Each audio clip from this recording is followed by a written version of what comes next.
Good evening, good people. Have some fun, have some laughs tonight. Yeah. Of course, we are here to, embrace the cause of crushing cancer, right? It's great, and I am your announcer tonight, all the way from Akron, Ohio, home of LeBron James and Devo, Akron, Ohio. I'm Dave Jackson, and this is the inaugural, first ever. You can say I was at the first one, the Clean Comedy Cancer Benefit here. It's our mission, of course, to turn the grin into grins. That's the goal. So, with that, it is my pleasure to introduce to you the producer of the Cancer and Comedy podcast, which of course you can find at cancerandcomedy.com. And tonight is your host for the Clean Comedy Cancer Benefit, the one and only, don't be fooled by cheap invitations, Dr. Brad Miller.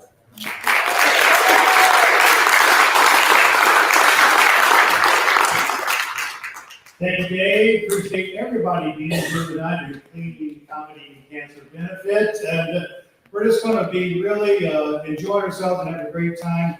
We got Rick Roberts coming out here just a little bit to share his unique brand of clean comedy. It's going to be a great time together. I want to tell you very briefly about a woman named Angie. Angie, when she was 15 years old, she was watching TV with her stepfather nearby, and her stepfather had lost his leg to cancer. All the way he was amputated above the hip. So he could barely move around, but he had crutches with him, and he would lean over while she was watching TV or doing whatever. He would poke her in the ribs with his crutches. And as a 15-year-old girl would be, she was a little bit annoyed by that, but she was also giggled and things like that. And so he would tease her and have fun with her and just give her all kinds of bad dad jokes and things like that. Including, he would say to her, hey, my buddy asked me how many pairs of shoes I had, and I had to tell him I had 0 pairs of shoes. I only have 18 left foot shoes. So that's the kind of things that Angie would remember when 25 years later, she herself had a stroke, a massive stroke at age 46. And she remembered the joy that her father gave her, her stepfather gave her, and that even though he died when she was 15 years old, the joy that he brought to her helped her get through, lifted her up, her health crisis. That's a story we shared just this week on the Cancer and Comedy podcast, but it's our mission to help people to heal with stories of hope and humor. And it's what led us to bring this event here tonight, the Clean Comedy Cancer Benefit Show. And just to share with you a little bit of my story, just briefly, my name is Dr. Brad Miller. I have I'm not a medical doctor, a doctor of ministry in transformational leadership, retired from ministry a couple of years ago. And fate played a bad joke on me. I was diagnosed with cancer a month or so after I retired. That got my attention.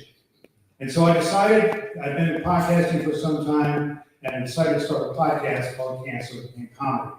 And that led to these type of stories that I'm sharing with you here today.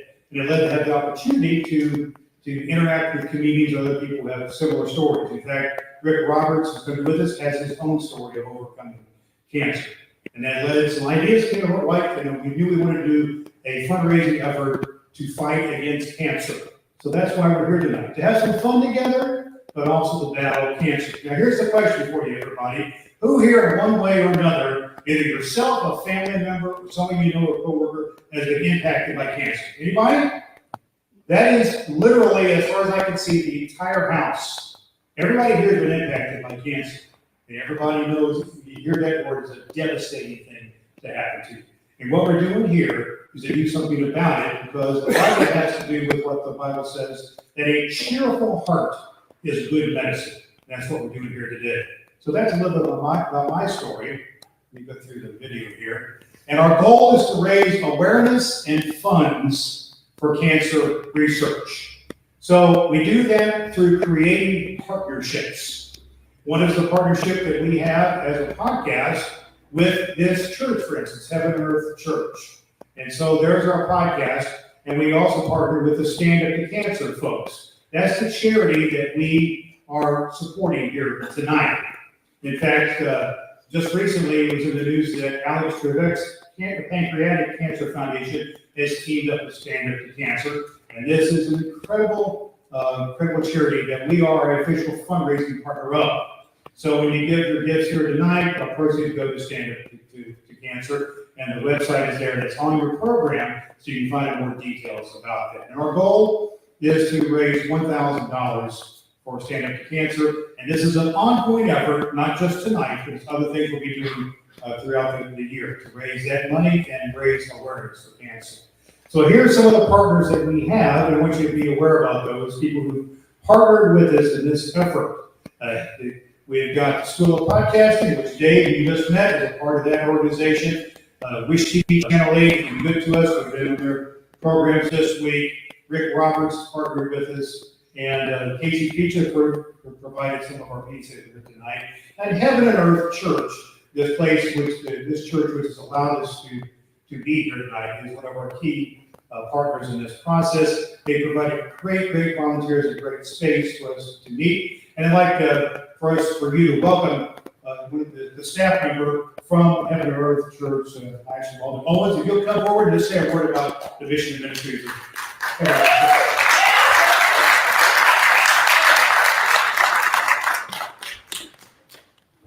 Thank you, Brad. We are so excited here at Heaven and Earth Church to welcome you all into our doors tonight. Just like Brad said, we're really big into partnerships in the community. One of the biggest partnerships we have is the Heaven Earth Spaces Foundation. This building itself is a community foundation, a 501c3 that is open for events just like this. This church does not belong to Heaven Earth. This church belongs to the community. And that is what we are here for, is to support our community. So Brad, thank you so much for allowing us to be a part of this. As Brad said, we all know someone who's been affected by cancer. So tonight, Heaven Earth Church did make a small donation on behalf of one of our members who is like a mom to us, who is currently undergoing chemotherapy. So in her honor, we donated some money on her Patty tonight. So thank you so much for allowing us to be a part of this. Thank you all for coming, attending this event tonight. If you need anything, my name is Ashley. Our volunteer members will be happy to help you as well. There are snacks in the back, as well as a restroom. There's also a restroom through the store on the side. And I think I speak for everyone when I say I'm so excited. Thank you, guys. Also wanted to say just a big thank you to the volunteer team led by Bobo Bowman. I think we have 8 or 10 volunteers. We're not good. We just want everyone, when I just say 1, 2, 3, say yay volunteers. 1, 2, 3. Yay volunteers. And so thank you. They're all in the back helping you out. And there's popcorn, there's other goodies back there. You can go get any of that at any time. I did want you also to know that we are in partnership not only here in our community, here in Whiteland and Johnson County, but we are extending our reach that this event tonight is being live streamed through YouTube and Facebook throughout the world as part of the launch party of the Cancer in Comedy podcast. In fact, I happen to know that my co-host on my podcast, Deb Creer, is listening from Atlanta, Georgia, and she's a cancer survivor in her own right, and she's a part of that. So this is a part of an international event. So on the count of three, I just want you to say great hi, Deb. Can you do that? 1, 2, 3. Hi, Deb. So that represents everyone out there who's watching by way of live streaming here tonight. So that's what we're about here tonight. So I really want you to do a. Hey, the fun's starting now. Anybody else feel your heart jump a little bit? Anybody else? Okay. Hey, Claire, I like to get into it. Okay. So the balloons are our symbol, by the way. A balloon about being uplifted, right? You guys see that movie from around 2 years ago called Up? Remember that movie? It's kind of like that. We lift it up. So that's our symbol. That's on our T-shirts and other things that we have is a symbol of balloons. But we did want you to know that as a part of our event tonight, we are going to be giving away some swag here. So that's why there was a card in the lobby when you came in, a Connect card that you put in the fishbowl, and those we use to draw for some T-shirts and other goodies we have, including kind of a big prize of our headline comedian Rick Roberts will provide a voicemail for someone in his Barney Fife character. That's kind of our big thing there. And then following the event, we're going to have a photo op right here. Stanford Cancer likes us to do this. We have a photo op to show people involved with their events. So they're all going to stand up to cancer and a photo op afterwards. If you don't want to be part of that, that's cool, but just be mindful that's the plan. Immediately following the event, and there'll be a little time to have a meet and greet with Rick Roberts. And you've heard probably enough from me now, and I've said enough. And other than that, I just want to say thank you for coming. You're awesome, awesome, awesome people. You're ready to have some fun and ready to enjoy life. Because that's really what we're all about here. Is not letting cancer get the best of us. Is to enjoy life and live life to the fullest. Who else is ready to do that? Live life to the fullest. Ready? Laugh, have some fun. Yeah. You already met our comedian here tonight. His name is Dave Jackson. He's our announcer. He's also a personal friend of mine. He was a part of a podcasting conference we had here in this space earlier in the day. He has a podcast called the School of Podcasting, wherein he is a podcasting Hall of Famer. And he also has another podcast called Building a Better Day, which is helping his life get better. And I just know him to be a naturally guy with a big heart. He is very involved with his own local church. He's very involved with helping people in all kinds of ways. And he's got a great sense of humor. So will you welcome Dave Jackson.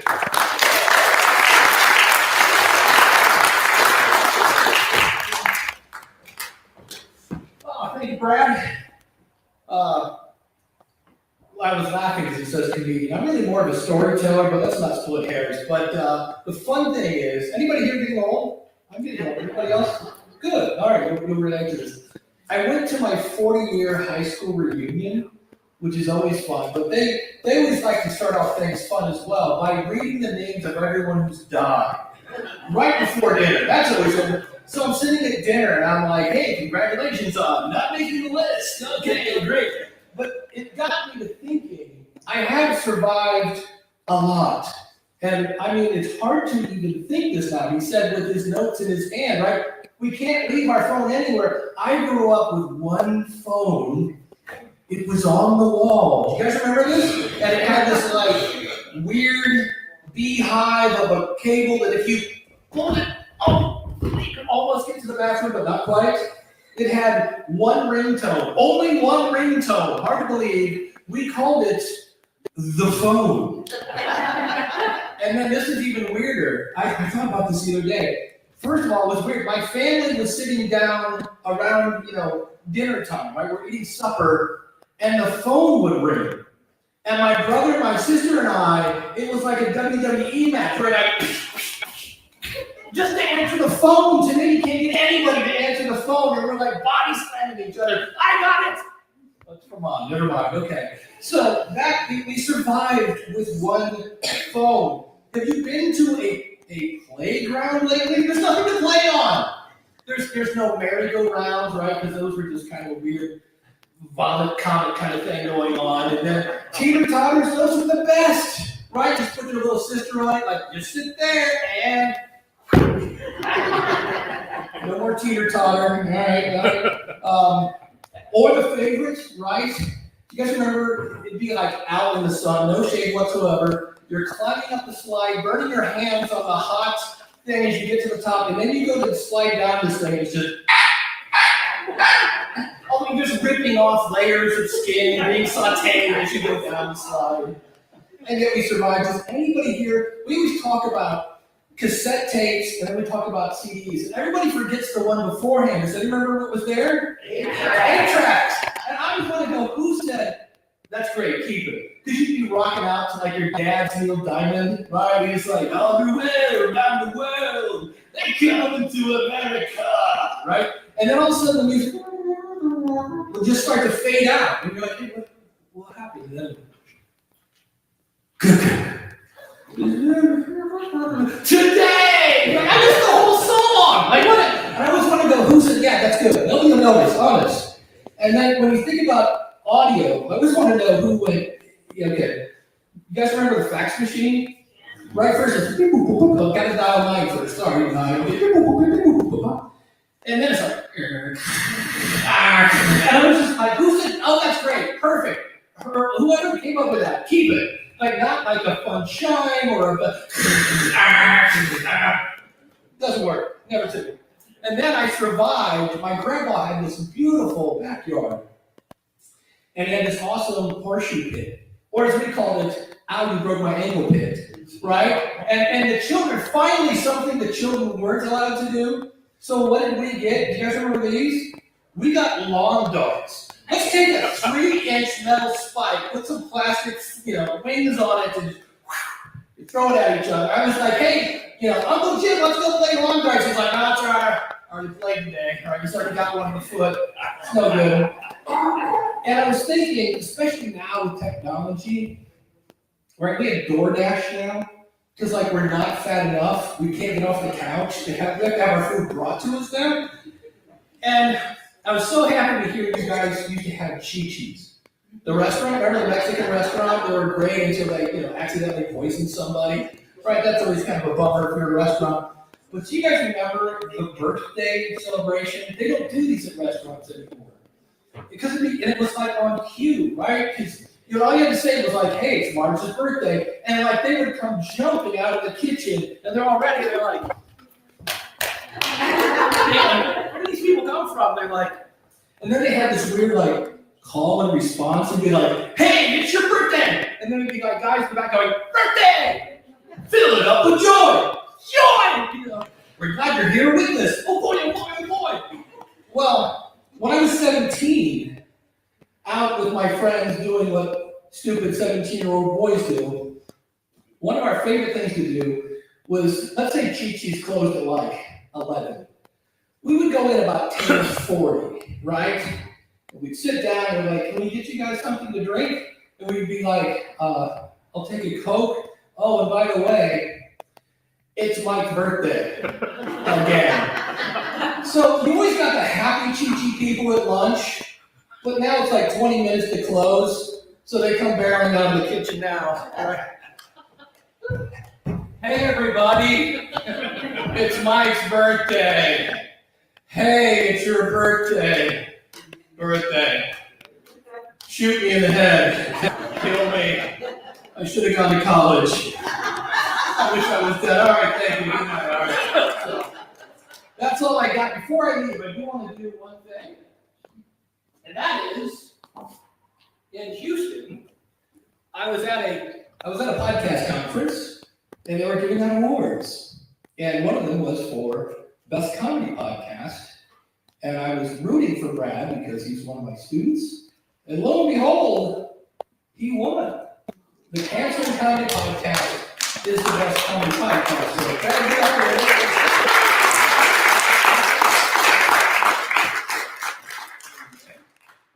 you. All because of my coach. It's a nice accolade from the Spark Media people who received this a few weeks ago, and an honor for you folks to share it with me. So I'm glad for that. If you want to be a part of it at all, just check out cancerandcomedy.com. I really would appreciate it. So, thank you. Show your appreciation today.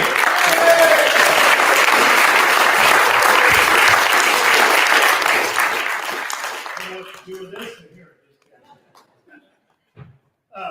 Just before we introduce Rick Roberts, I do want to mention that everyone should have received a program like this, and that has some important information on it. The most important thing it has on it is this website and the QR code which is on the front of it, which is your donation opportunity to donate to Stand Up to Cancer through our event here. So please take that with you. You can donate at any time. This website is live. It will be live, but you can use that QR code that's there on your phone or go to that website to donate. Remember, our goal is $1,000 to eradicate and crush cancer. That's why we're here. All right, ready to have some more fun? Yeah. Well, our keynoter tonight is, his name is Rick Roberts. His website is rickroberts.com. Many of you are familiar with him. He is basically what we call a clean comedy legend. He's on the clean comedy circuit, performs in churches and other events and in television quite often. When I try to call him, I've been calling him over the last several weeks. He's always someplace. He's in Texas or Louisiana or Florida or someplace. He's traveling all the time. He's been on Sirius Radio, the comedy shows there. He's been on a number of network television programs, but he's well known in our area for being a part of the Mayberry Man movie and the Mayberry Man streaming series. Who here has seen the Mayberry Man movie and or streaming series? Several of you have. And I think we're privileged to have some folks in our audience who were actually in the movie in some form or another. If you did, would you stand up? Those of you who were part of the movie, it's about 4 or 5 of you here. Show them some appreciation. But he was in the movie Mayberry Man and has a great story to tell. He's also a cancer survivor. That's part of his, what he shares here. And he's well known, and he's a great guy. I got to know him, and he's got a huge heart. And you're going to love him. Ladies and gentlemen, would you welcome Rick Roberts.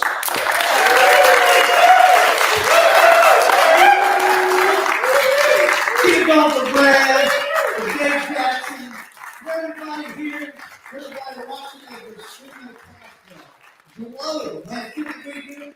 I know some of you, but I don't know everybody. So I'm going to introduce myself as a guy from Nashville, Tennessee. How many folks have ever been to Nashville, Tennessee? All right, very good. Those are the party people in the house right there for sure. Yeah, if you haven't been to Nashville, Tennessee, it's about $328 general stores away from here. It's a very location. Maybe $350. They built a couple more on the way up today. And as he mentioned, I was happy to be part of this thing called the Mayberry Man movie. If you haven't seen it, it's on Amazon Prime. It's on PureFlix, I think, as well. And just a quick story about that. During the pandemic, I had no gigs, nothing going on. And I got a phone call out of the blue from a guy named Star Kyle who's putting this movie together. And the whole thing took place at the Mayberry Festival. He said, "Hey, Rick, we were watching some YouTube videos. We think you could maybe do the Barney Fife impersonator part.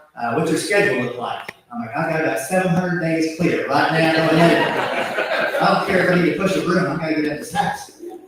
And he said, "Well, you don't have to be Don Knotts. Nobody can do that. You don't have to be Barney Fife. Nobody can do that. But can you just pretend to be a Barney Fife impersonator that shows up at these festivals?" He said, "You think you can do that?" I'm like, "Well, I don't know. I can get it. I'll give it a try, right?" I'll make that happen. And then boom, we made the movie, and now it's a series. So pretty fun. So if you haven't seen it, I've actually got some copies of it later on. Maybe you want to check that out. But I am excited to be here. Thanks, Brad, again for having me be part of this. It's been a lot of travel, like he said. Last week, I got to drive through Lexington, Kentucky, where I grew up. I've actually got a friend from back in the day in my own neighborhood who's up here now. Well, nice round of applause to this other Brad over here. We got all kinds of people around. I can stop in and see my parents. They're still in a little bitty ranch house. They've been in since 1967. Little bitty place, and every time I go by, I ask my mom, what's new around here? Well, this last week, she was really excited. She goes, you know what? We just got a home security system installed. What do you think about that? I'm like, I don't know. What do you think? Somebody's going to break in and remodel when you're not looking? Like if somebody broke down a parent's door, they would think the guy inside the 70s museum. They would trip over the beanbag chair, hit the couch and slide off the plastic. Hit the wall, big orange picture, and had yarn and sticks come right down. Like Daddy told Pet Rock, stay down, buddy. I said, listen, nobody's breaking in, and if they did, don't worry. They couldn't get away with your stereo unless they brought 5 other guys and a pickup truck and a forklift.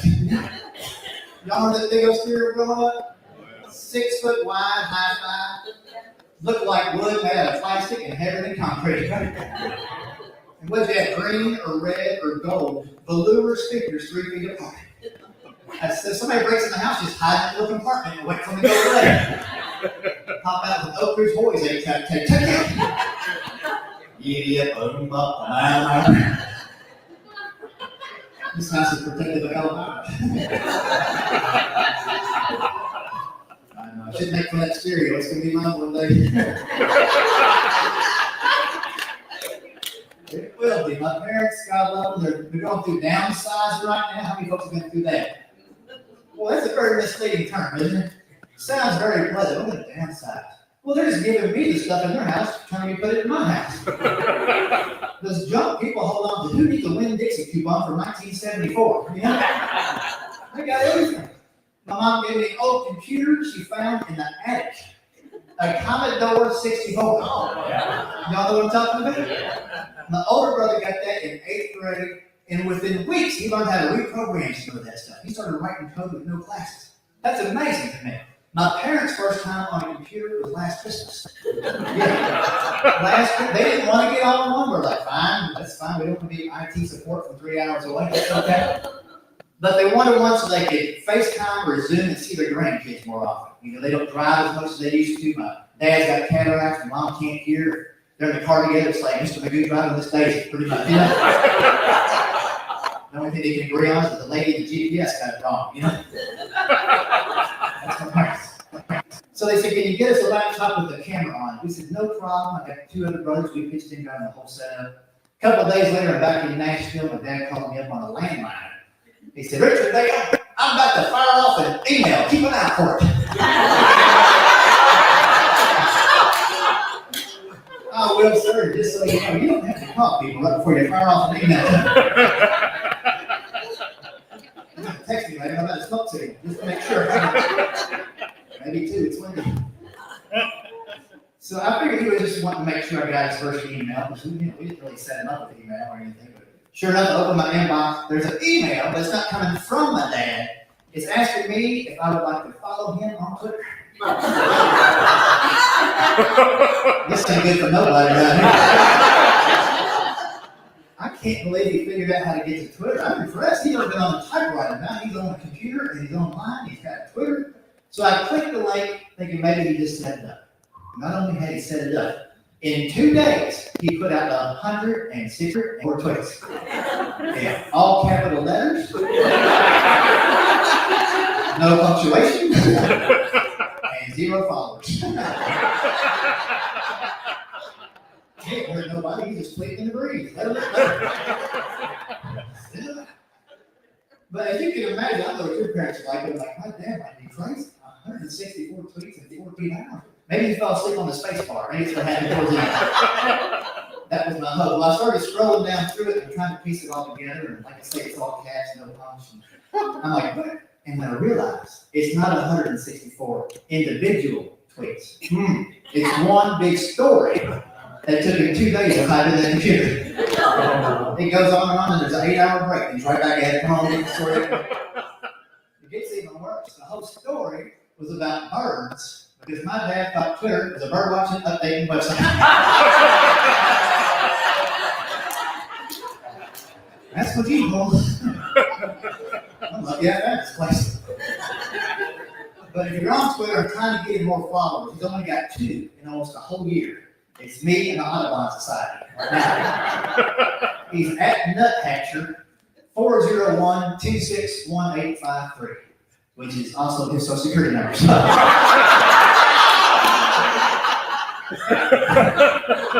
Hope you wrote that down. If you want to log him out, the password is password. So. But that's my parents' story. And I grew up, like I said, in Kentucky. Used to do tobacco farming. I love doing that. Got to hang out. Have you done tobacco farming? No. It's just the hardest work you'll ever do, I think, you know. I think every teenager should spend at least 2 summers in the tobacco field, maybe 2 years in the military, and then you get to have an opinion. Wouldn't that be a good way to learn? Work their way up. Now, it was hard work. The best part was I got to hang out with my dad's brothers, and they were fun. My favorite was my Uncle Chuck. He's still around. He's 89 years old. 50% Irish and 50% Italian. Yeah, that's a combo. Very pale and pasty white and hairy and angry all at the same time. Looks like a marshmallow's been kicked around on the barbershop floor.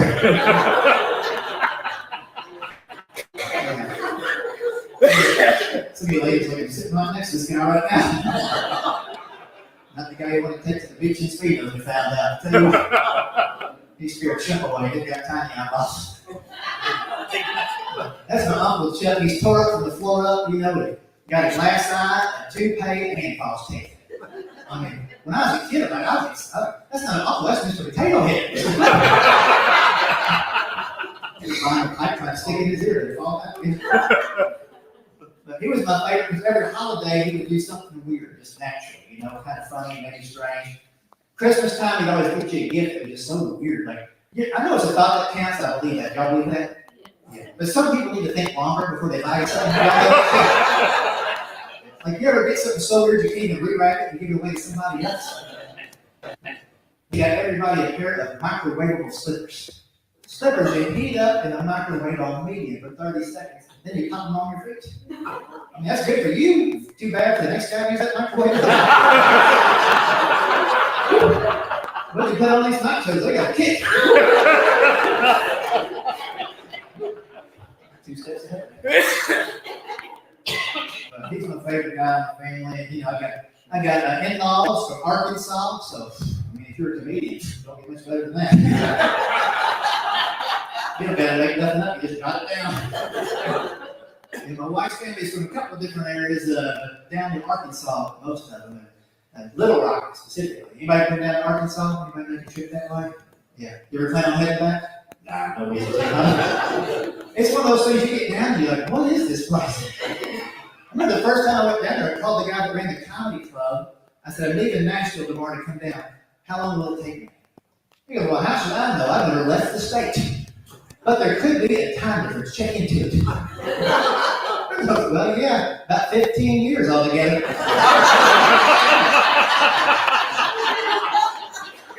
You're still wearing a shot JR tank tops down there. They don't know who it is, so don't tell me. They've always been wireless. But they're fun. My favorite is my brother-in-law, Skillet. He's the biggest nut you ever met. Skillet. I wrote that down. I heard it. Long story short, he got beat up by a Waffle House waitress with a skillet. He was trying to dine and dash without pain, and the waitress caught him in the parking lot, knocked him out. He was scattered, smothered, and covered right out front there. A little scattered there for a while. But the best part about that, his nickname's Skillet. That's cool. But guess what his wife's name is? Like, you could not make this up if you tried. Pam. Isn't that right? That's true. I don't know how they're still together. That should be a non-stick relationship right there. That should have been over easy.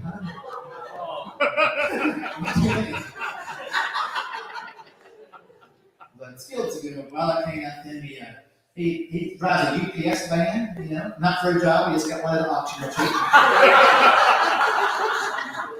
And he modified it. Now it's like a deer hunting lodge on wheels. It's pretty cool, actually. We got hunters out there tonight. You want to go hunting? They're here. I can't see him because they can't fly. We're going to the comedy show to church. Dressed like a pew. Dressed like a pew. Now, if you don't hunt, it's okay. I like hunting. I grew up hunting a little bit, you know. When I got married, my wife came from a family of hunters, so I said, I'll hunt with your brother sometime. We went hunting at UPS van once, and if you ever get that chance to do that, there's only 2 seats in the front that kind of flip down. I was the third guy to get in. They had me on an old office chair that was missing 2 wheels. I'm like flying through the back and hitting the sides and ping ponging around. I'm just screaming, they throw a roll of duct tape at me. I'm like, you want me to take myself to the wall or something? Like, no, rip off a piece as big as your mouth. You're going to scare away all the deer out here. And we didn't get a deer, and if you don't get a deer on your way back home, it seems like everybody else got one. Just drove in. We're driving back, 2 guys pass us in a Geo Metro. They got a deer. Yeah. They didn't have it on the hood of the car because it would have tipped it over, I guess. They crammed it in the hatchback seat of the automobile. Rolled down the window, let its head hang like, now that deer's a loser twice. That's embarrassing right there. He needs some right bands. But I enjoyed going down there, and I actually enjoyed being married. I'm lucky that I got married. I mean, look at this, 22 years. It took a long time to find somebody to marry me. And it's a pretty good start, 22, but who's been married the longest out there tonight? Anybody, can we say 35 or more? Anybody 35 years of being married? Oh, look. 40? Longer than 40. 45. 50? Back then, how long for you, sir? 51 and a half. 51 and a half. That's pretty good math. Anybody else out there make 51 and a half? We got 175 back here. 75 years of being married. That's pretty good. Have a nice round of applause for those folks. You don't even look that old, sir. You brought us home. I'm glad they didn't come here. Now, it's funny, like 50 plus years, my hat's off to you. It's still on, but I'm thinking it's off to you. It's like amazing how many things that they leave out of the wedding vows, isn't it? Like they need to put a lot more stuff in there just to give you some heads up.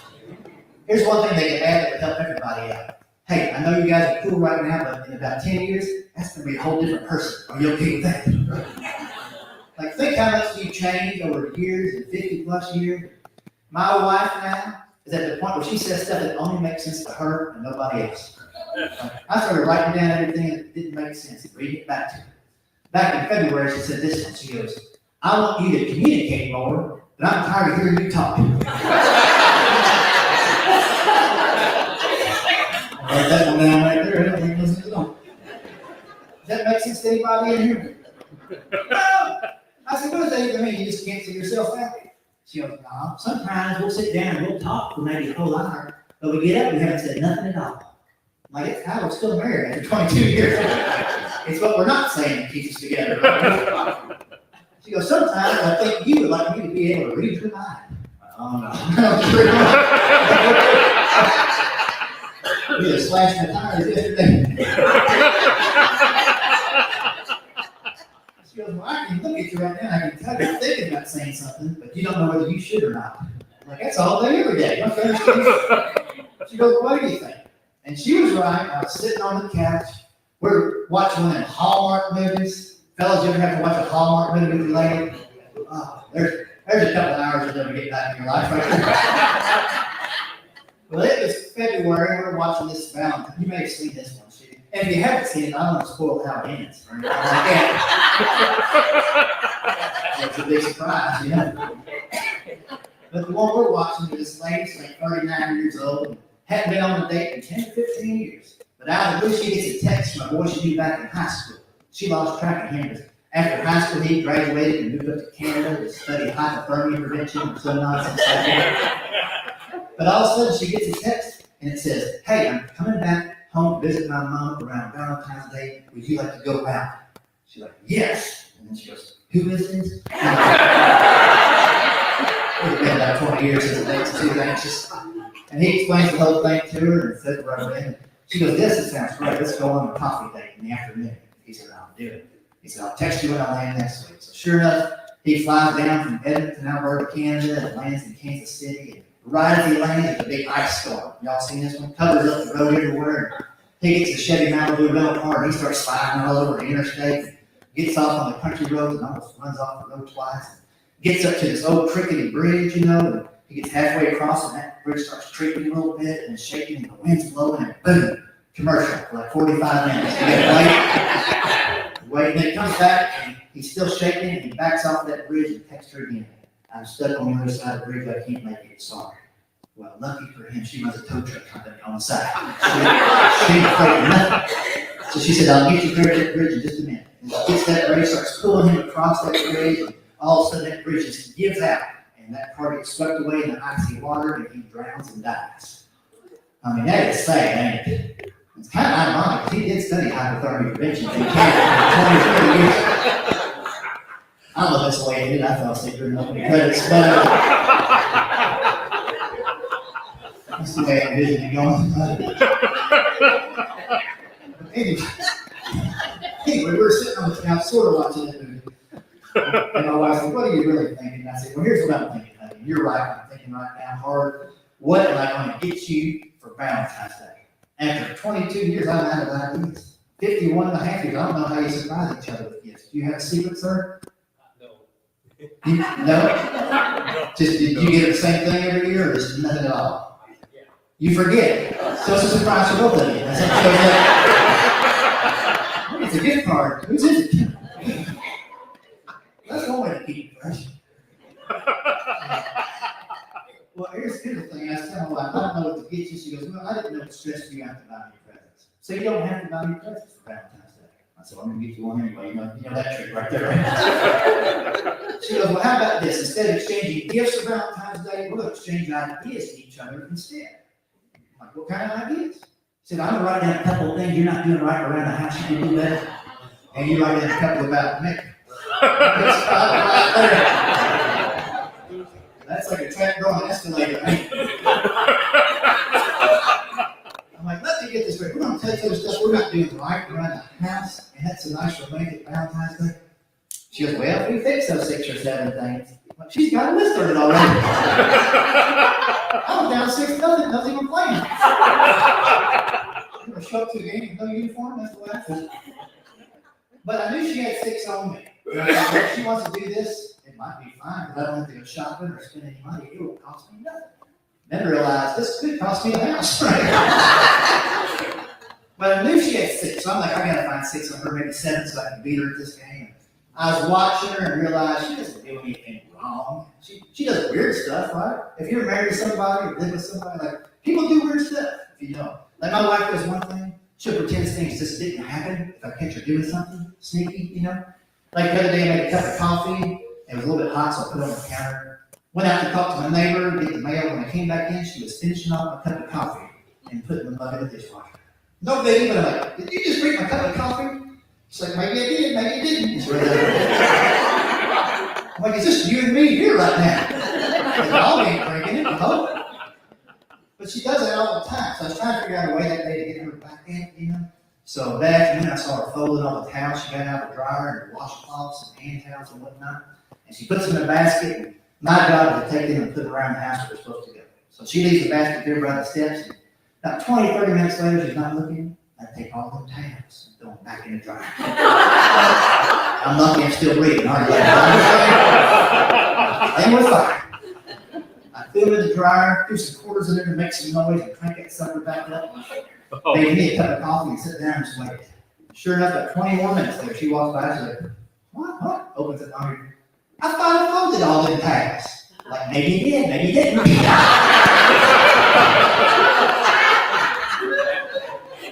I run upstairs and take a shower, and I lock the door so she can't get in. She's flushing the toilet trying to stall me. Like, oh, you flushing the toilet? Maybe I am, maybe I'm not. Get out and reach for my towel and ain't there. I threw them all back in the dryer. So she does some weird stuff like that. So we'll cut that down on my list. We finally go out for Valentine's Day dinner, that's probably the worst night of the year to go out to eat. Have y'all been in that mess before? I don't blame the restaurant, just everybody trying to eat at once, you know? We're waiting 45 minutes for the food. I said, honey, while we're waiting, what am I not doing right? She goes, well, here's the big one, buddy. If I ask you to fix something in the house, can you do it the same calendar year I asked you to do it? I'm like, I thought I was good at that. She's like, good. I'll ask you to change the light bulb that burns out. You wait till every light bulb around it burns out. Then you change them all at once. I'm like, that's why they got the extras to do. I did not say that out loud. I said, honey, I will try harder. She goes, fine. What about me? I'm going to be clear. You're not doing anything wrong, you're good to go. One thing I kind of miss, before we had our kids 18 years ago, sometimes on the weekend I'd wake up and you surprise me with this big old breakfast, just like I had growing up in the farm. Gravy, eggs, grits, you name it. I said, I know you're tired and you don't have the time for it, but I miss that big old breakfast. I looked back across the table and she had started tearing up and crying right there at the Hardee's.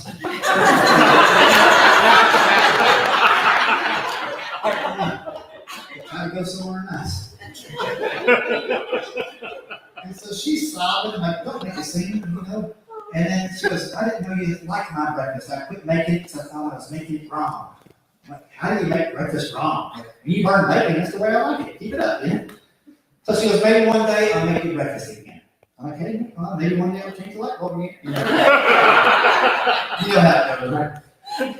Well, fellas, here's the way you communicate. The very next morning, February 15th, I wake up, I smell maple syrup, pancakes, I don't know what all. I run downstairs, my sweet wife had bought a candle somewhere that smells exactly like. That's funny now, ain't it? You've been hungry and mad at 6 a.m. The bottom step is pitch black except for this candle flickering. I'm like, what is going on with that candle? It's like, oh, I had to use it. The last light bulb just burned out. There you go. But she's a good gal. I do like being married. Like, who's been married the least amount of time in here? Anybody less than 10 years? Can you go there? Anybody less than? Back there, how long for you? 5. Going pretty good? Yeah, so far. So far, have you paid it off yet? Paid off the wedding? Oh, yeah, that's good. It's expensive to get married. It was, and we went married 22 years ago. I was surprised. We actually were on budget for a while, and then the day before, a big storm came through town and put an oak tree right there in the middle of our reception hall at church. So we still had the service in the sanctuary. We had to find a hotel ballroom on a day's notice, basically, for 300 people. They weren't giving us any good gift. One guy said, I'll cut you a deal, give you the main ballroom for the night, $12,000. I'm like, who's getting cut and where's the deal? Well, I'll buy a single wide and keep it and make some money out of this deal. I could take away and everybody individually still come out of it. I look at that guy, I'm like, where can I afford to have my reception? I'm a comedian. He's like, best area at I-65. He was right, that was easy access off the interstate. Had the change machine for the dollar pants. Had it catered, that's the way to go right there. Lance and Thomas showed up early to Steve. But yeah, it was a big deal. Now, when you got to the wedding ring, did y'all shop for it together or did you surprise? Stop together. You did shop together. And did you think that was a good idea? Yeah. She said. She said, I don't know, man. I think let a woman take a ring shop is like taking an albino guy to a tanning salon. It's like, you think it's going to be a good outcome, but it's going to cost you later on. Well, at least you got the ring you want, right? That's important to the ladies. And you got the right size, probably, too, right? See, this is where I messed up. I didn't know what ring size my wife would be was. And I didn't want to tip her off and ask her any questions, so I was trying to be sneaky and figure it out. Around Thanksgiving that year, I had her place her hand on a piece of paper. Make me a turkey hand drawing. Yeah, she didn't know what I was up to. And neither the guy with the jewelry store. You want to marry a turkey or what? I said, can't you ballpark the ring size and the turkey hand drawing? He goes, dude, listen to the words that come out of your face. He goes, it's easy. All you got to do when you pick her up for a date, see if you can sneak into her room or wherever she keeps her other rings, and just grab one she don't wear much, bring it down here and I'll size it up. He goes, do you think you can do that? I can do that. Because back in those days, she'd spend extra time getting ready to go out. Y'all ladies remember those days, like extra time days? And, oh, yeah, now it's just socks, Crocs, and we're off to Walmart. Back then, we'd be waiting 30 minutes for y'all to come out. And my wife always has had this problem. She's got an eyebrow that comes straight out, all right? I don't know if anybody else has it. It's like a curve field on an El Camino. It's coming straight out. She got it in the baby pictures. Like, whoo, there it is, But when we were dating, she was shy. She put hairspray on her thumb and then mashed back and tried to hide in the rest of the road, snuggled in there. And she let off 1 second too early, hey, popped right back out. So I'm waiting in the kitchen, I hear, I'm like, I got 5 more minutes, she just hit restart. So I knew she'd get in that mirror. I sneaked across the hallway and run into her room real quick, and sure enough, like the guy said, she got a whole drawer full of rings. I grab one, take it to him, he's got a piece of rebar with the numbers on it, he tells me what ring size she is. He said, what do you want to do now? I said, buddy, give me an engagement ring, I want a wedding band the same size, and 2 separate receipts, in case he runs off with the engagement ring, you know, because I'm not going to that a 4th time. Fool me once and twice and 3 times, not 4. So I had an engagement ring burned a hole in my pocket. Basically, Thanksgiving all the way down to Christmas. I'm in Arkansas visiting my future in-laws for the first time. Everybody's looking at their kids. I get down on my knee, pop the question. She says yes, but apparently I had got a toe ring off her dresser by accident. Her finger for 30 minutes. I'm like, did you gain a lot of weight? I'm like, maybe I did. And she goes, wait a second. Well, number 2. But she didn't wait, she started flip-flop and hauled on down the aisle. Let's get it. You take this game, I reckon so, hurry up. It was Arkansas, so flip-flop isn't great. But I don't mean to make fun. She's a great gal. We got 2 great kids. We got an 18-year-old boy, got an 11-year-old girl, and recently my wife has started talking about adoption. I'm like, oh, you need to slow down. I don't think anybody is going to take these kids off her hands at this point. Start with a little one, she gets up to her, that's what I think. I wouldn't trade them for nothing. Kids make you better people, though, don't they? Yeah, even if they're rotten kids, you still turn out to be better. My 18-year-old been a great kid his whole life. I really had hardly any problems at all with him. The one thing I couldn't figure out, though, is when he turned 16, he didn't want to learn how to drive. You might know kids like this teenagers, he don't know part of it. And I started telling him, hey, your friends are going to be driving, you need to get a car too. He's like, no, my friends don't want to learn how to drive either. Isn't that weird? I started digging into it, and apparently it was simple. They're all just afraid they're going to head-on collision with a job or an occupation. It's true. When I get sideswiped by a W9, the 4-way stop. So I said, well, you need to get a driver's license. You can borrow my car, but you need to get a job. Last summer, you need to get a job for the summer.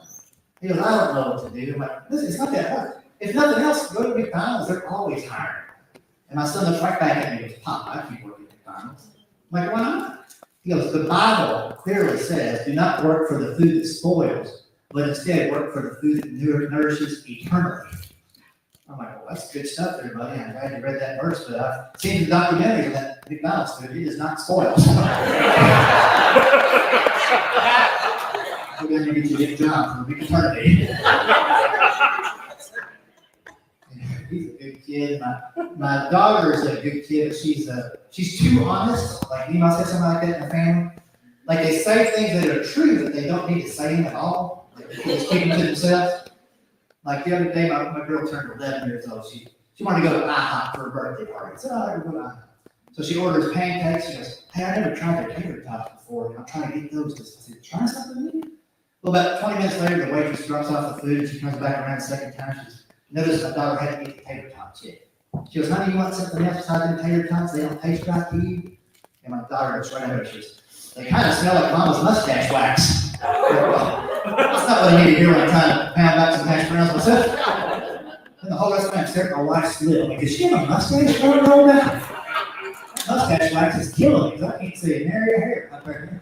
Maybe put that on your eyebrow. See, that takes care of that. But no, my kids are good. They like traveling around with me. Sometimes they get to do that. Some places I go are more fun than others to go to. Like they wanted to go to Disney last year for summer vacation. But have you priced out a Disney vacation, y'all? You know what the average cost of a 7-day Disney vacation is that you might know? $14,000. I'm like, I can't do that. My wife said, let's just have a garage sale. I'm like, we'll sell your car, not mine, right? And some places I go, they won't sign up for it at all. Like, I had to drive across Kansas a couple of years back. You ever drive across Kansas? Anybody ever do that drive? I mean, if you want to do it, drive it at night, you're going to see more stuff. I'm I knew it was gonna be flat. I didn't know you had to bring your own people. I had no idea.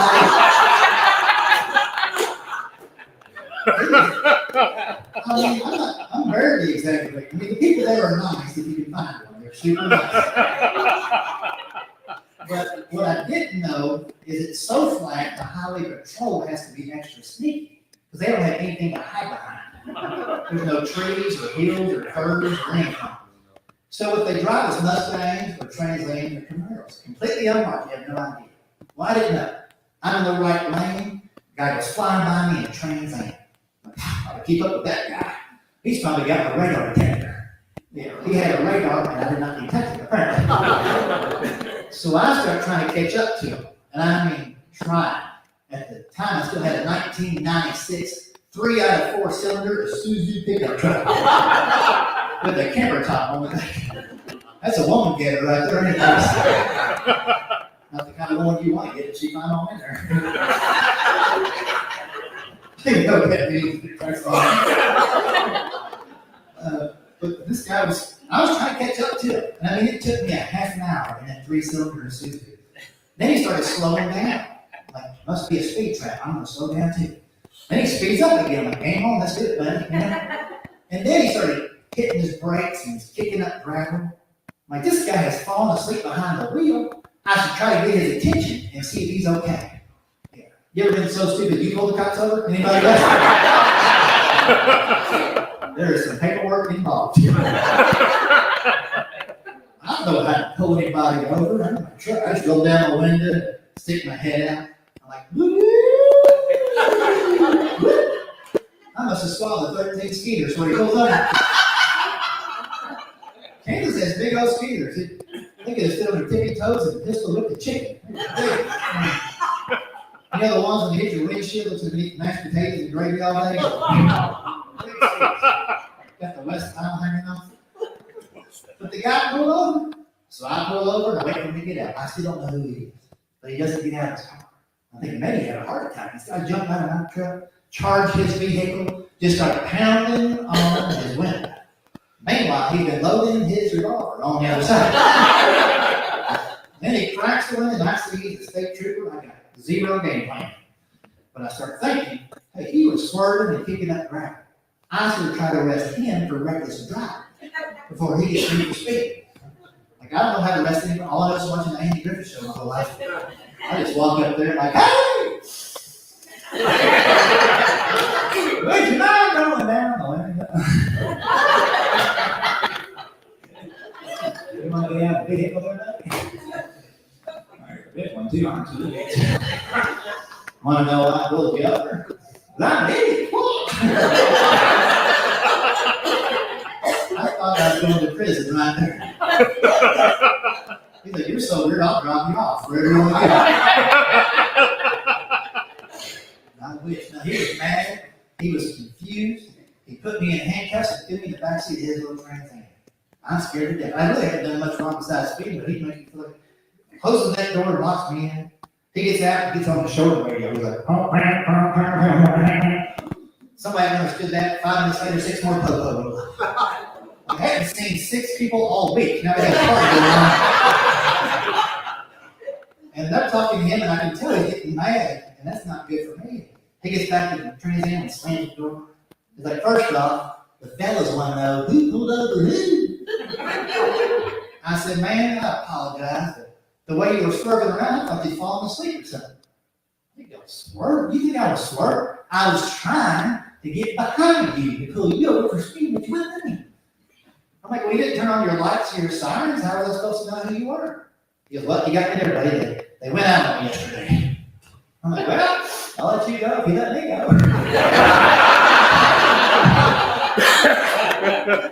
He did not let me go. He goes, you know how fast you were going back there? I said, I got no clue. But I remember about 7 years ago. He said, I was pacing you at one point. You hit 104 miles an hour. What do you have to say about that? I mean, you never lie. I said, sir, that is pretty good in a 3-cylinder Isuzu pickup truck. I say, print that out. That could help me with my trading value right there, too. This is what brings you out here to Kansas in the first place? And I said, you have Tennessee license plates. I said, well, I was out here working, but I'm done and headed back. He goes, what kind of work takes you to Kansas? I'm like, I'm a comedian. I was doing an event in Wichita, but now I'm done and headed back home. He's like, comedian? I said, yes, sir. He goes, man, get out of the car. I couldn't because he locked me in the outside. Get me out. So he gets me out and he said, stay right there. We can talk to the 6 buddies. We've been talking for it seemed like an hour, probably 5 minutes. He comes back over and goes, oh man, I tell you what, listen, buddy, I love comedy. I want you to know that. I love it. Listen, we got a dark job sometimes, comedy comes to life. I understand all that. I know all the names of good comedians, and your name does not ring a bell. He goes, you ever been on Letterman or Leno or something like that? I don't know what to say. I'm like, you ever been on Cops?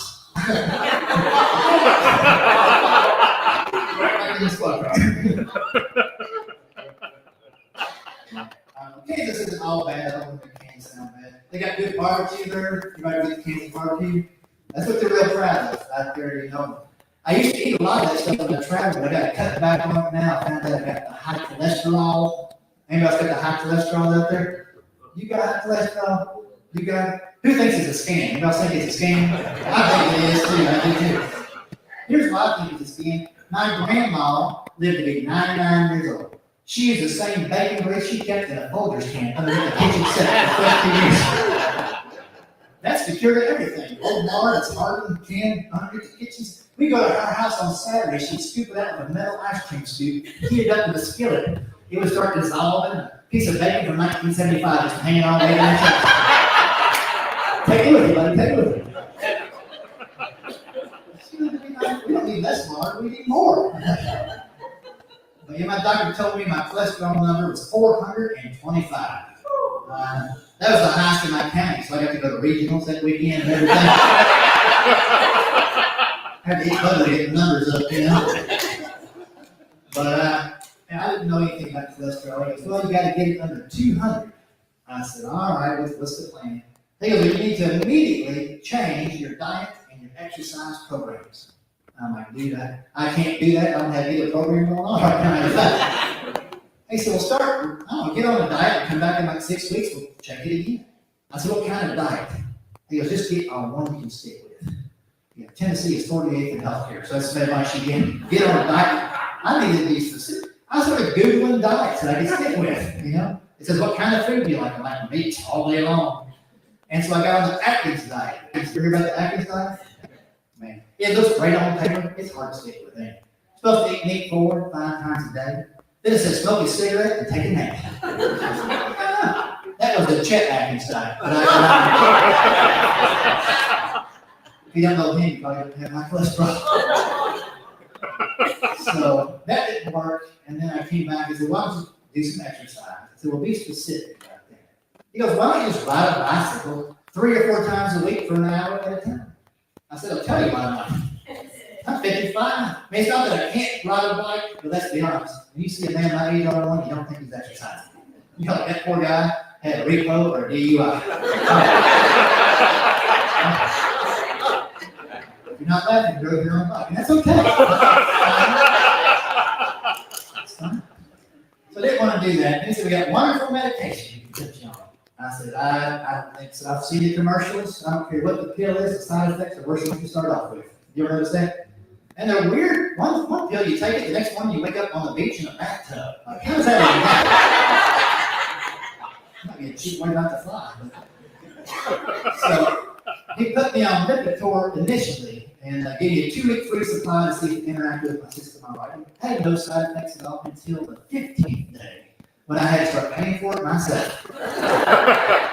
Lipitor, it was $8 a pill. That's a Big Mac and a side of fries. Like $8. And a little, one more I got to take my pill and I dropped it and I couldn't find it. And I was at $8. So now I travel up with a piece of ham, swallow it whole every day.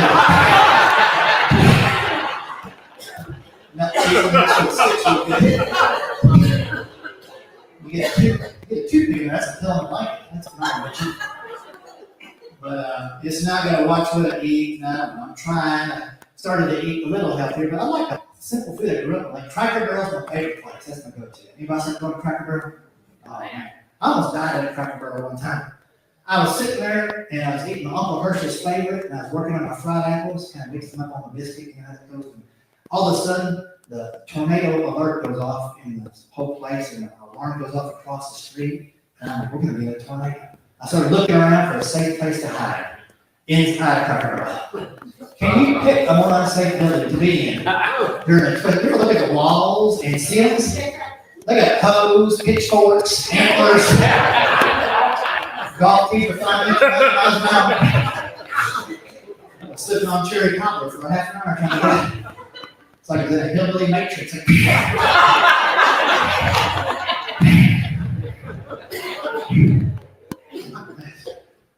But yeah, I'm trying to eat healthier now, and I like eating chicken, like the Chick-fil-A, like the Chick-fil-A out there. I like that place. They're nice people, aren't they? Just in general, they're nice people. I heard about this story in Texas a couple years ago. This is amazing. Lady is on the way to the hospital to give birth to her first baby. Her water breaks 20 miles out. She panics. She tells her husband, we cannot make it to the delivery room. But up here on this exit, there's a Chick-fil-A. It'll be clean, they'll be nice, and they're going to help us out. How about that? And first off, if people are having babies at your fast food joint because it's clean, you are doing something right. Congratulations. Ain't no babies or Arby's right now. I'll tell you that much. They got the meat, no babies. So the husband pulls in that parking lot, runs in, asks the manager, explains the situation. Yeah, bring her on in, we'll help out best we can. Lady has the baby right there at Chick-fil-A. Isn't that amazing? But as far as I'm concerned, that would have been enough. The guy that ran that one said, you know what?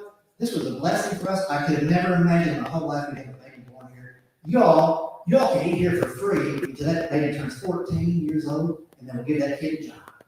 Isn't that something else? I told my to vote on that deal.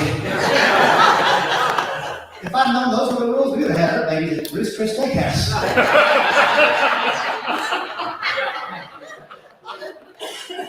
Paying $18 for mashed potatoes twice a night. I can see that waiter ring that goes for me $150. I don't think so. Hey, you got my baby Ruth or not? Twin brother Chris. But it is important to try to get healthy, and different things going on in my life too. I know a lot of people here experience cancer one way or the other, or got some family members, or maybe you're going through it. And I've actually tried to step up my health for those reasons as well. About, I guess it was 2 years ago, I found out I had prostate cancer through a routine exam, and went in and got my PSA levels checked. Guys, if you've never done that, it's just a blood test, super easy to get. But my numbers came back on that pretty severe. And luckily, I had surgery and took out my prostate, and I hope I'm not telling you too much here. And I got a jar at home, I keep it on my desk. That would be weird right there.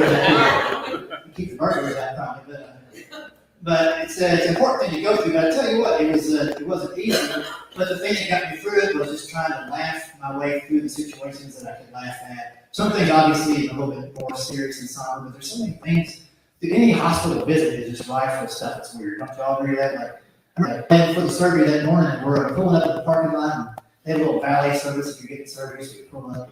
There's a valet dude, and in the corner, I mean, it's like 5 in the morning for some reason. There's a guy smoking a cigarette. He's got a leather jacket on and tattoos, pierced nose, and all that stuff. I'm like, honey, I bet that's going to be our anesthesiologist right there. 2 hours later, guess who walks in the room? I'm like, man, does it come out of your nose and you stick it in?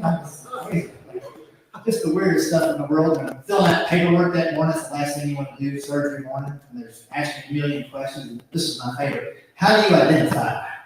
Well, right now I still have my prostate, so I'm a fella. But we'll see what happens in 2 hours. I mean, can we just skip a couple of the questions that morning?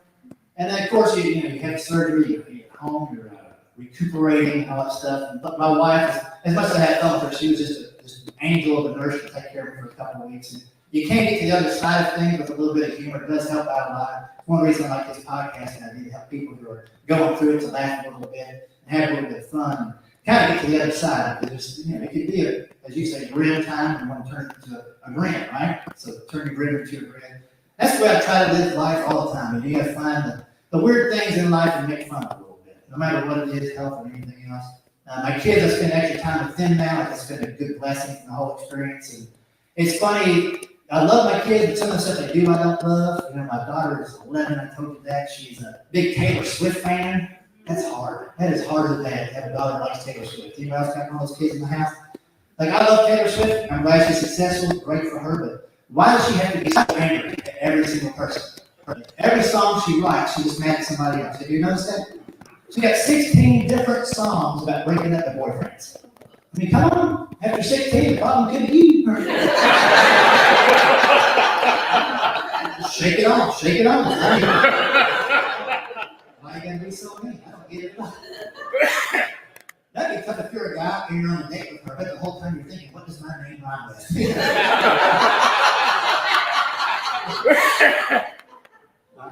And I don't want to make fun of her. She's great. You know, but there's guys my age in country music that I love and have no idea what they're singing about half the time. It gets harder every year. My favorite guy is Trace Atkins. You ever listen to Trace Atkins? Great deep voice. But what I really like about him is if he gets stuck for a rhyme word, he makes up a brand new word and slides it in here. Like, you do it so slick you don't even know what's going on. First time I picked up on it, I was driving down the highway. Song came on, Honky Tonk, but Donkey Donk. Y'all know that masterpiece? That is some Shakespeare right there. Let me tell you what. I mean, it's got a great beat. I never heard it. Crank that sucker up, and all of a sudden the nonsense starts. He's like, she got a honky tonk, but Donkey Donk. I'm like, you lost me already there, sir. Woo-wee. How'd she even get her britches on? That's none of your business, all right? You need her leave. Then he goes, there ought to be a law. Go slap your grandma. She's got it going on like Donkey Donk. I'm like, have you been kidnapped or these code words? Or you just keep talking, we'll zero it up. Like he's writing a song with Dr. Sis at happy hour. It's like, not the Donkey Donk with a fox in your box. Whatever. I mean, none of that song made, like, raise your hand if you ever slapped your grandma. Anybody still have that hand raised right now? My grandfather ripped my mom and beat with it, crocheted back home. Walking off. But I love it. I grew up on rock and roll. We got rock and rollers out there. Yeah. Hey, let's do this. It's kind of fun. I'm going to go around just kind of this side and this side. If you remember your first concert, whether it was rock and roll, country, gospel, you name it, just yell it out and see if you got any commonalities between us. Over here, what's some of your first concerts you ever went to? Earth, Wind, and Fire. Earth, Wind, and Fire. Wow. Who's that one? Deep Purple. That's a good one. Seals and Cross. Seals and Cross. Thank you for making time to be with us now, sir. I appreciate that. Who else? Sean Cassidy. Sean Cassidy. There we go. Very nice. What about over here? Who was it? Barry Manilow. Barry Manilow. Kiss. Who said Kiss? That was my first concert. What year did you see? 82. 82. I saw him in 1977.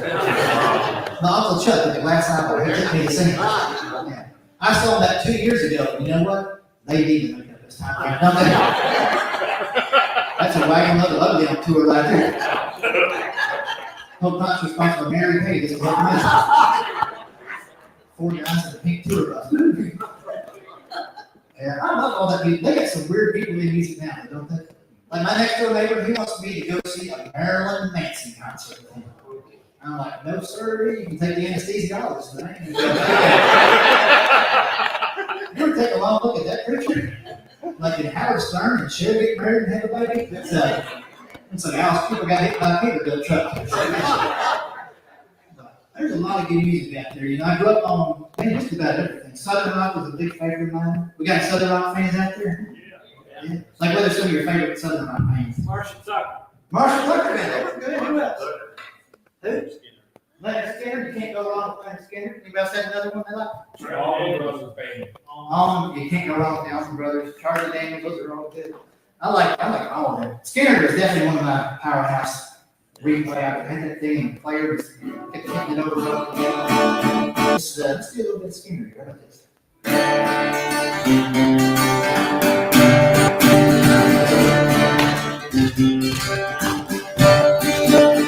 That's all a little that one there. It kind of gets you fired up for a second, though, don't it? How many times in your life do you think you've heard Sweet Home Alabama? Would you say thousands, probably? Think about how lucky that state is. They got a cool song, their name is in it. People on the other side of the world hears the word Alabama in that song, they kind of think it's cool, and they start checking out Alabama. Not every state has a song like that, not always a good one. Did a show in West Virginia once, like, y'all got a song like that? And the guys like, oh yeah. Where'd that one go? I got out of high school in the 80s, 1986. How many of us got out of high school in the 80s out there? Anybody? 96. All right. Thanks for staying up late on a Friday.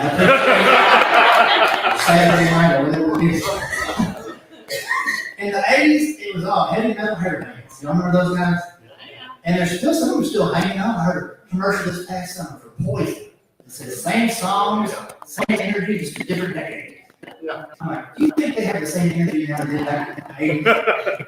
I mean, I guess they have been Poison to finish the song. They probably come back with it.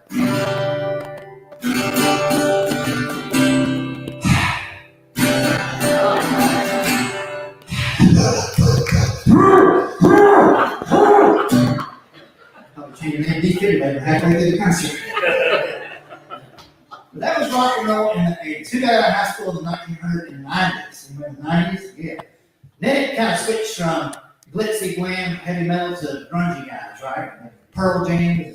This is my favorite Pearl Jam song right here. All here, all here, all here, all here, what is that guy trying to say? Sounds like Bob Dylan getting a Hamlet maneuver or something. My favorite really is, this goes back to country music. We got some country music friends out there, I guess. Yeah, I like it.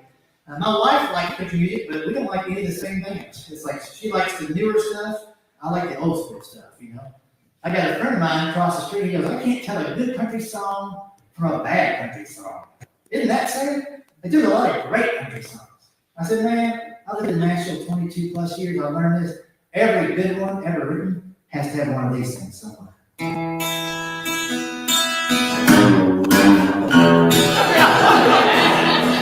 You ever hear one of them? That's how you know it's a keeper, right? And all the country songs, you ever crank up heavy metal? I think it was Johnny Cash that made it famous. You all remember those old Johnny Cash songs? Yeah. Oh, they were so good. I'm convinced he was just in the studio one day. His finger slipped off the string and caught it. Like, man, do that again. That sounded different, you know? Right, his hand out, strumming along. Man, these songs are coming right along. I believe I need a could have had a jalapeno popper or burning in the fire. Like we're in a spot. And it burns. But the thing I really like about country songs is they're not afraid to team up these different bands and get together and sing with each other and just kind of pass the torch from one to another. I always think that's kind of cool. So to wrap up my part of the evening tonight, I need to get a guy up here to help me sing my last song. It's very easy. It's just 4 words you got to say 3 or 4 times. We got any volunteers? Any fellas want to come here to help out? And, I've been watching this guy over here who's drinking. You've been having a good time. Do you mind coming up here and helping out? He looks like he can sing. How are you doing, sir? Good. What's your Adam? Very nice to meet you, sir. I'm going to give you this one. Singing to that, give you a test of 1, 2. Testing. Very good. All right, let's do it. Adam, you live around here? I do. Martinsville. Oh, very good. Just down the road. Very good. How long have you lived around this part? Little Greenwood for about 17 years. Oh, good. Martinsville for a year now. Okay. It's really growing up around here, ain't it? It really It is. really is, man. And then can you pass this on to your county commissioner? We don't need roundabouts. Can we just get rid of it? Yeah. I want to get the guy who invented that and just walk around and punch him. Every 4th exit, just let them in. I like stop signs. People get crazy at roundabouts. They don't even know what. So pass that on, all right? And if they can finish any of the interstates around here, would be great. 70. Oh my goodness, come on. All right. So the reason I got it back here, this song is all about being proud to be a manly man. Are you proud to be a manly man? Oh, yeah. Absolutely. In fact, little known fact, he didn't have facial hair when he walked in here 45 minutes ago. He cannot stop being a man. So the words of this song are very simple. When I say, I'm just a guy, you sing, guy, I'm just a guy. All right? All right, let's practice it one time or two so you see where it goes. I'm just a guy. God, I'm just a guy. Very good. Now, be more proud about it. More pride. A little bit shy. A little bit shy. Right, more time. I'm just a guy. God, I'm just a guy. That's getting there. That's getting there. All right. Now, I think somebody first is Adam was up there singing, helping out. Adam, don't you think it's fair everybody sitting down can help us out too? Oh, yeah. Very good. So at the very end of the song, I'll say 3, 2, 1, drum solo. I want y'all to stomp your feet, do some drumming on the back of the seats there. Exactly like that. If you got a new knee or a new hip, just wail on it. You're not going to feel it. Make that sucker look for you.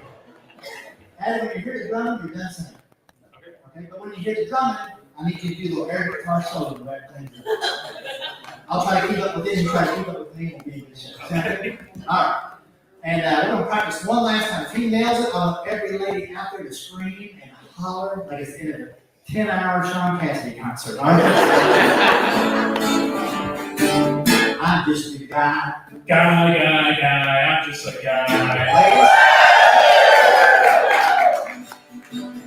Well, I don't like 5-hour phone calls for spending all day at the shopping mall. I'd rather be mad and punch a hole in the wall. I'm a guy. Guy, I'm guy. And I never say I love you all that much. When we dine out, you better be Dutch. I can't mend a broken heart, but I can fix your clutch. I'm a guy. Guy, I'm a guy. I'm just a guy, what can I say? I remember Golden Night, but I forgot your birthday. I'm a guy. Guy, I'm a guy. I left the toilet seat up and you slipped in. I took a picture and showed all your friends. Ain't it funny how fast relationships can end? I'm a guy. Guy, I'm a I'm guy. just a guy. I'm gonna count down from 3. I get to 1. I'm gonna hear a big old drum solo and some air guitar. All right? 3, 2, 1. Help us out.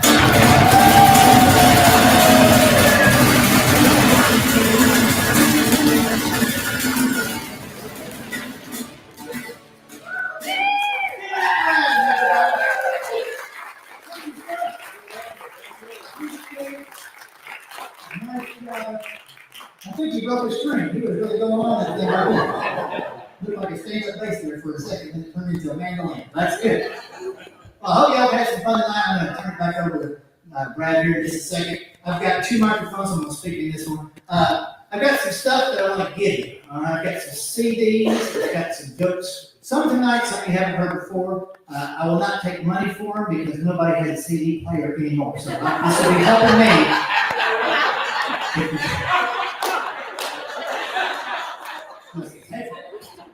Take them and do a Goodwill, put them in and see if the CD player wants to buy that, and this way Goodwill gets the benefit tonight. So,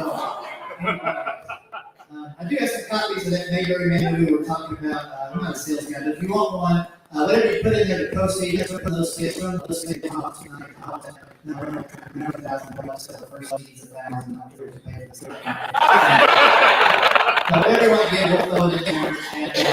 And if you want to keep track of me, and next time I come back, or whatever I'm doing for the series is out, I can keep you in touch with that. I've got an email list. I only send out 4 emails a year. Once a quarter, I won't bombard it. But you can leave your email address and grab CD at the same time. If you don't leave your email address, leave somebody else's. They're not going to know. I'm not going to know. I just want that sheet to be filled up at the end of the night. I'm going to get out of the way. Come back up here and see us out and bring us on home. Thank you. Thanks to people watching elsewhere online.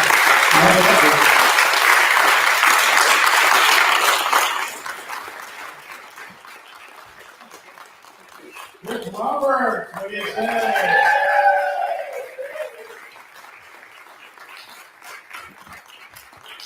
Well, we thank Rick. Make sure you pick up his CDs. We got a couple things before we close out things. Bring up the house lights if you would, and if one of our second could bring up our fish bowl with all the cards in it. Just we do want to say a thank you. Everybody helped make this possible here tonight. the pastor and the staff and volunteers of Heaven and Earth Church. We also want to thank Lauren Hunt, who is our video producer. And I'm going to have her come forward in a minute to take a picture of us. Lauren, can you come up to take a picture and you can be acknowledged? And we want to certainly thank our live stream audience, which is joining us as well. So we are appreciative of you. But right now we want to give away some stuff. Everybody, giveaways. What do you got there? Not just give you my. Oh, on a card? Last day, I forgot to. You might forget to fill in a card? Okay. Make it let's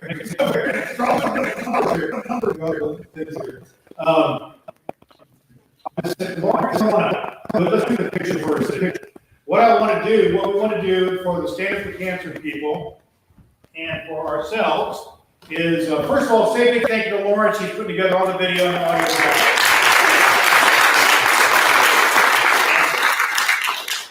What we want to do is, we want to remind you about that QR code in your program to support the Cancer Foundation. Hey, they're coming to get us, aren't they?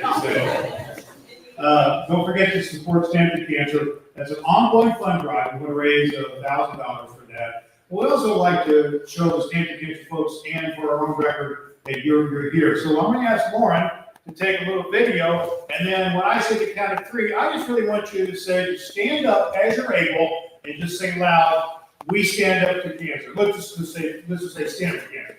And so the word stand up to cancer. When I give the count of 3, you got the instructions? You got it? Okay. So she's going to take the video. And Rick, where are you at? Back here. Rick, come right here.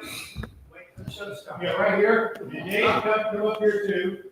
And we're going to be right here in the middle. And we're going to take a short video. We're going to take a video where you stand up and say stand up to cancer. And once you stand up, stay standing up for just a minute. We'll take a photograph. Get it? Got it. All right, let's say get it. You say got it. Get it? Got it. Good. All right, we're going to get the picture. Laura, are you ready? Are we doing video first? We're going to do video first, and then when everybody stands up, I'm going to say 1, 2, 3, and everybody will stand All up. right, will everybody wave to the camera for me? Because otherwise, when you stand up, otherwise the video will look off. All right, ready? Are you ready? Yeah. Okay, on the count of 3, everybody. 1, 2, 3. Stand up to cancer. Beautiful. Did you get it? Got it. All right, now so everybody stay stand for a second. She's going to take a couple slow shots here. Gorgeous. Fantastic. All right, now let's give away a couple. Give away a couple of T-shirts and things here. We got our last entries. Are we good that way? Okay. Just coming up here. This is all the draw names here. This is my wife Debbie. Say hello, Debbie. And yeah, hit me those 3 on the left side here. Just those 3 right there. The blue one and the gray one and the black. All right, we're gonna give away 3 T-shirts, and then we got our grand prize in just a second here. So go ahead and pull one out there.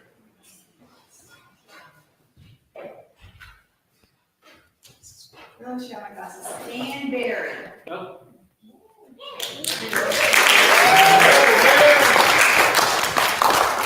Which one you want? There, I don't know.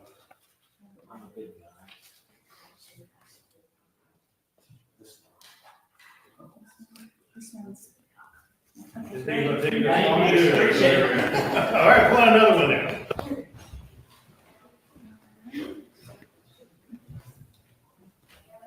Trisha Berry. Which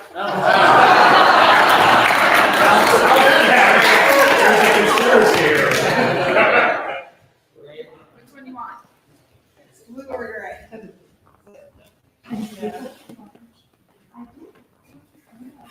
You know them? Yeah. Denise Pulliam.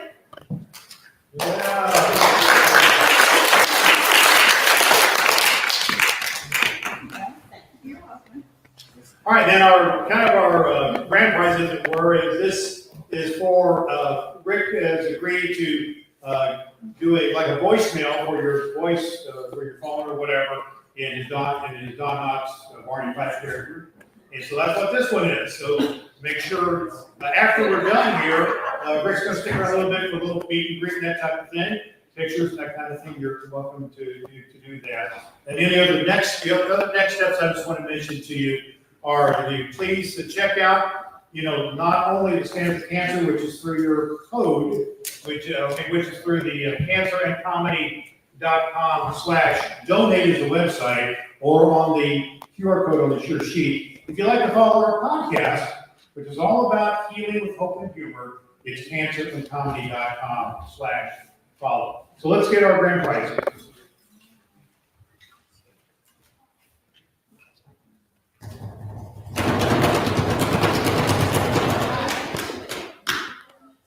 Jennifer Longworth. All right. Jennifer came to us from Lexington, Kentucky. That's hometown. How about that? So, well, we're glad you're here with us here tonight. Do you like to do this type of thing? Yeah. Would you like to see the Cancer Comedy Podcast sponsor more events like this? Yes. All right. That's just what I want to hear. If you purchased a ticket or we have your email on our list, you'll be hearing from us from time to time about these type of events and opportunities to support causes that have to do with uplifting people's spirits who deal with were impacted by cancer, because that is our mission. As our podcast says, our mission is to healing cancer impacted people with hope. We're glad you're here with us. Have a great night, and remember that a cheerful heart is good medicine. Good night.